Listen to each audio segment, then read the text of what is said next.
Morning, everybody. It's Nick. Excuse me. I hope you're all well. This is the first morning that I'm waking up on my retreat. Effectively, I've come away for a few days just to honestly just to take a breath and to just carve out some time to not have a million things to do and to be able to focus on some of the stuff that I really enjoy doing. Without it having to be crammed into a small space.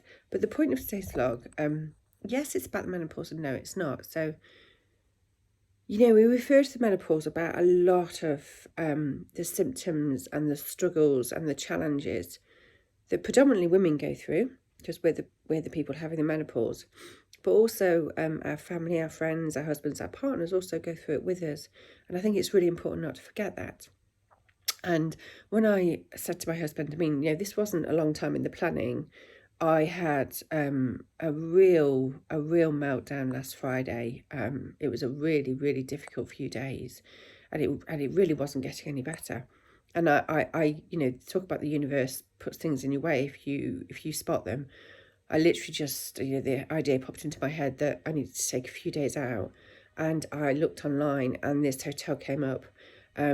And it was doing a good deal and all the rest of it. And I have, for those of you who may or may not know, over the years, I came from a family. We were very, very working class. We had no money, but my parents were great advocates of education, and it was education that was the vehicle that got us through life. And therefore, I ended up in a very blessed life where I was able to earn shitloads of dosh, basically. But I've also spent shitloads of dosh. So, there's not really much left in the coffers, and I have written quite a lot actually about my very toxic relationship at times with money, which is a whole different subject, but it's kind of almost the same because it's very much linked with your self-esteem and buying into the optical illusion and the narrative that says, materialism and having stuff makes you look shinier and more attractive, which of course is all bollocks. But it wasn't massively expensive, and I am in a blessed position where I thought, I can spend that, and I can probably worry about paying that off when I get back from for anybody else. I have another little gosh, I'm losing the word. How menopausal am I? I have another little hobby of mine, which is I'm really passionate about sustainable fashion. I love design, so I am constantly selling things that I collect along the way. So I'll find a way to pay for it. But this was just something that popped up. The universe just popped it up, and I thought, I know what I need to do. I know I just need to take some time out, and I just need to go and do it, make my heart sing. And the reason that I am so focused on that is, yes, the menopause is difficult, but the menopause is not the first time that I have struggled. And I hesitate to say with my mental health, because just that very phrase in a way kind of conjures up that there's something wrong. I'm not sure there's something wrong.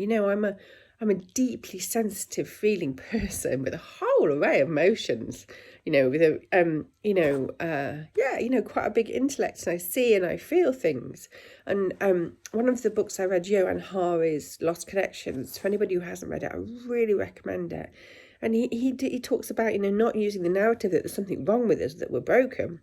And so very often we're having perfectly reasonable responses to very unreasonable circumstances. And sometimes life's fucking hard. And I think what the menopause does is it takes away, as I've said before, any of the comfort and the coping mechanisms. But when I look back, I wasn't having a menopause. Gosh, I try to say this without crying, because you can tell. My God, how deep do wounds go?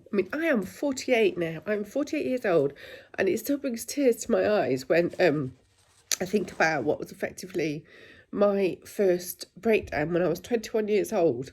It was a very tragic love story.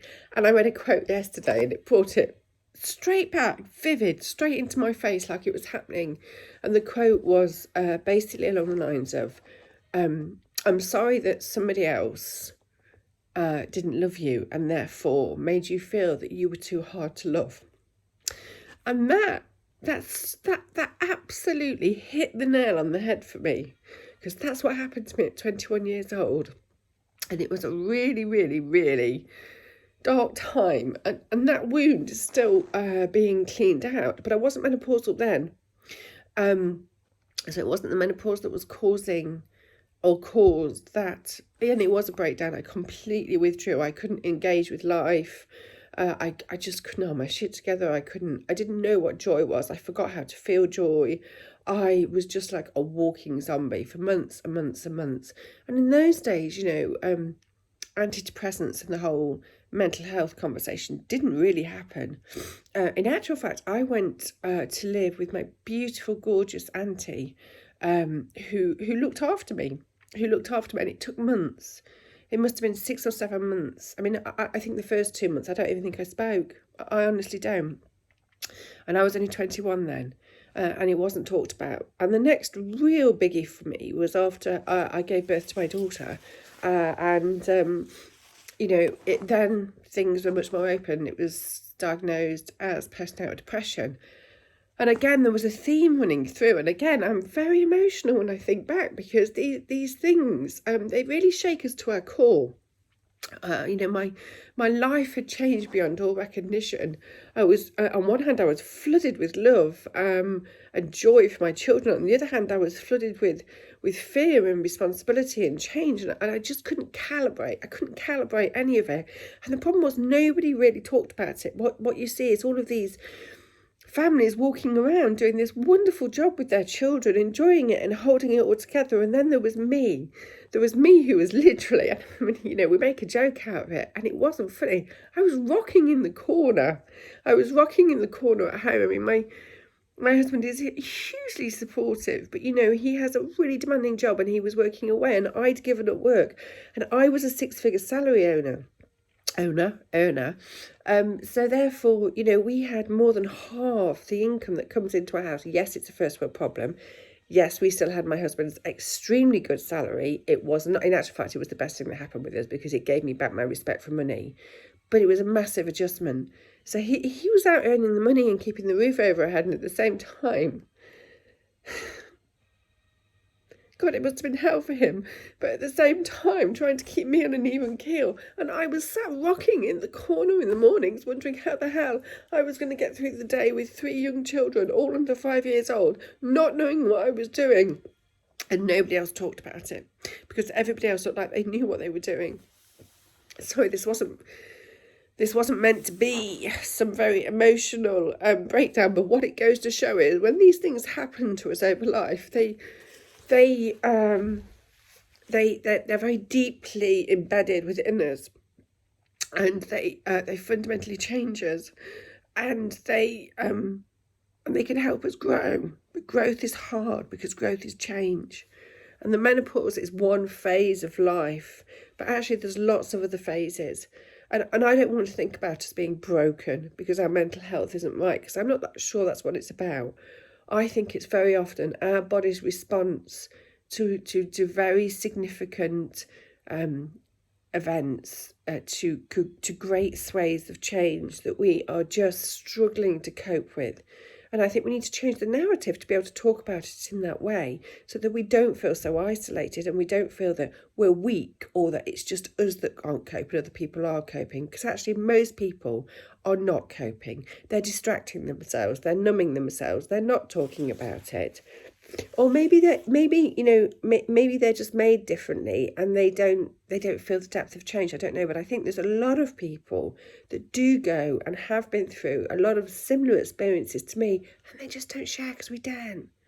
So I'm sharing, and I'm going to share more and more and more, because I want to help, and I want somebody else to be able to hear this and know that it's okay.